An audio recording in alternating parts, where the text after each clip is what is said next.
Selamat pagi Bapak Ibu Saudara yang diberkati oleh Tuhan. Berjumpa kembali dalam rangkaian program Marturia Ministry di hari Kamis tanggal 5 Agustus tahun 2021. Mengawali hari baru anugerah Tuhan, Bapak Ibu Saudara, mari kita berdoa. Terima kasih Tuhan Yesus untuk kebaikan dan cinta Tuhan yang tak terbatas dalam kehidupan kami. Mengawali hari baru anugerah Tuhan, ada sabda kebenaran firman-Mu yang akan kami baca dan renungkan bersama-sama. Mampukanlah kami Tuhan untuk dapat memahaminya dan memberlakukannya dalam kehidupan kami di sepanjang hari ini. Dalam nama Tuhan Yesus kami berdoa dan mengucap syukur. Amin. Bacaan firman Tuhan pada pagi hari ini terdapat dalam kitab Kejadian pasalnya yang ke-14 ayat 1 sampai dengan 16. Firman Tuhan berkata, pada zaman Amrafel Raja Sinear, Ariok Raja Elasar, Kedorlaomer Raja Elam, dan Tideal Raja Goyim, terjadilah bahwa raja-raja ini berperang melawan Bera Raja Sodom, Birsya Raja Gomora, Shinab Raja Atma, Shemeber Raja Zeboim, dan Raja Negeri Bela, yakni Negeri Zoar. Raja-raja yang disebut terakhir ini semuanya bersekutu dan datang ke lembah Sidim, yakni Laut Asin. 12 tahun lamanya mereka takluk kepada Kedorlaomer, tetapi dalam tahun yang ke-13 mereka memberontak. Dalam tahun yang ke-14 datanglah Kedorlaomer serta raja-raja yang bersama-sama dengan dia.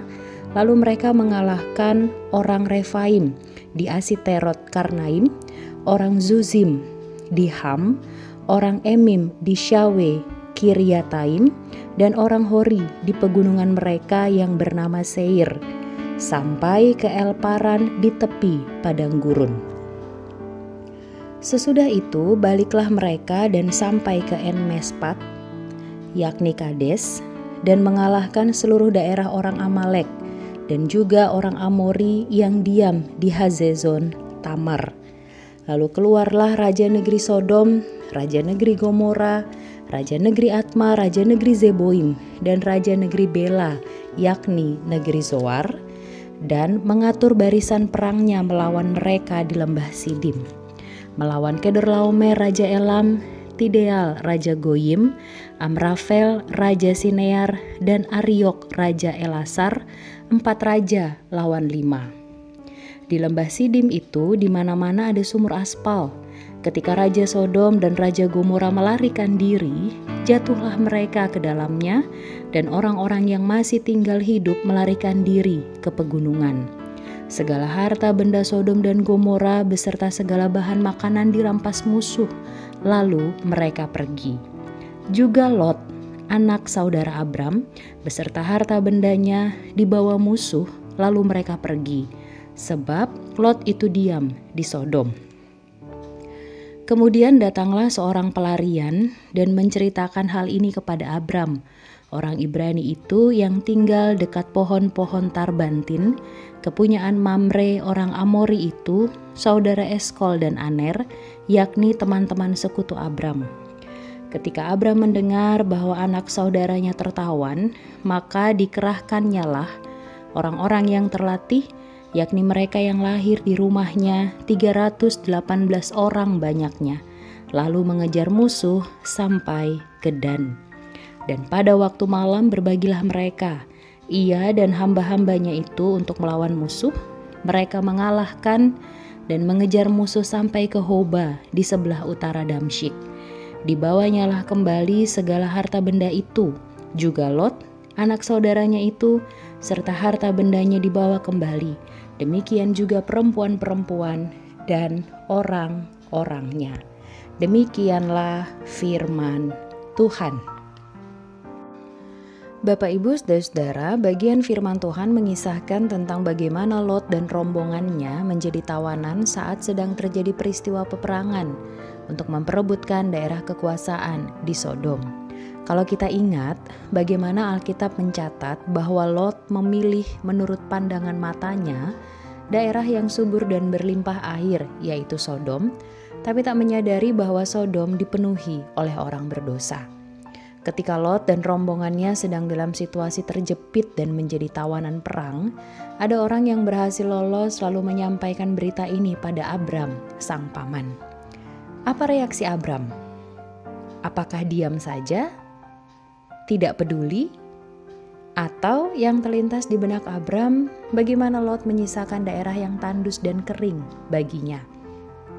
Ternyata Abram langsung tanggap untuk membantu Lot dengan cara menyusun strategi serta mengirim 318 orang untuk mengejar musuh dan membebaskan Lot beserta rombongan, bahkan juga membebaskan perempuan-perempuan dan orang-orang lain dari kerajaan Sodom yang ikut tertawan. Bapak, Ibu, saudara-saudara, dari bagian firman Tuhan ini kita belajar bahwa Abram membantu Lot keponakannya yang sedang tertawan tanpa batas. Meskipun mereka sudah memutuskan untuk berpisah. Bahkan Abram punya pengalaman bagaimana Lot menyisakan daerah yang tandus dan kering baginya, namun itu tidak menjadi alasan bagi Abram untuk mengabaikan Lot saat sedang kesulitan. Kasih yang besar serta hidup bergaul akrab dengan Tuhan memampukan seseorang untuk membantu tanpa batas dan menjadi saluran berkat Tuhan bagi banyak orang. Tuhan Yesus memberkati kita sekalian. Amin. Mari kita berdoa. Terima kasih Tuhan Yesus untuk sabda kebenaran firman-Mu yang memampukan kami untuk belajar dari sikap hidup yang dipilih oleh Abram ketika ia membantu tanpa batas keponakannya Lot saat sedang berada dalam kesulitan. Tolonglah kami Tuhan Yesus supaya dalam kehidupan ini kami juga mau membantu setiap orang tanpa batas. Ajar kami untuk hidup dalam kasih serta senantiasa hidup bergaul dengan akrab bersama dengan Tuhan, sehingga memampukan kami membantu tanpa batas dan menjadi saluran berkat Tuhan bagi banyak orang. Terima kasih Tuhan Yesus, di hari baru anugerah-Mu ini kami siap melangkah. Kiranya Tuhan yang memberkati kami. Beragam harapan, bahkan gumul juang kehidupan yang Tuhan perkenankan untuk kami alami, kami serahkan semuanya di bawah kaki salib Tuhan. Dengan satu keyakinan, Tuhan akan memampukan kami melewati segala sesuatunya, bahkan anugerah dan pertolongan Tuhan mengiring langkah kami. Dalam nama Tuhan Yesus kami berdoa. Amin. Selamat berkarya Bapak Ibu saudara yang diberkati oleh Tuhan. Mari terus menjaga kesehatan kita masing-masing dan mari menjalani hari baru anugerah Tuhan ini dengan ungkapan syukur dan keberserahan utuh hanyalah kepadanya. Tuhan Yesus memberkati kita sekalian.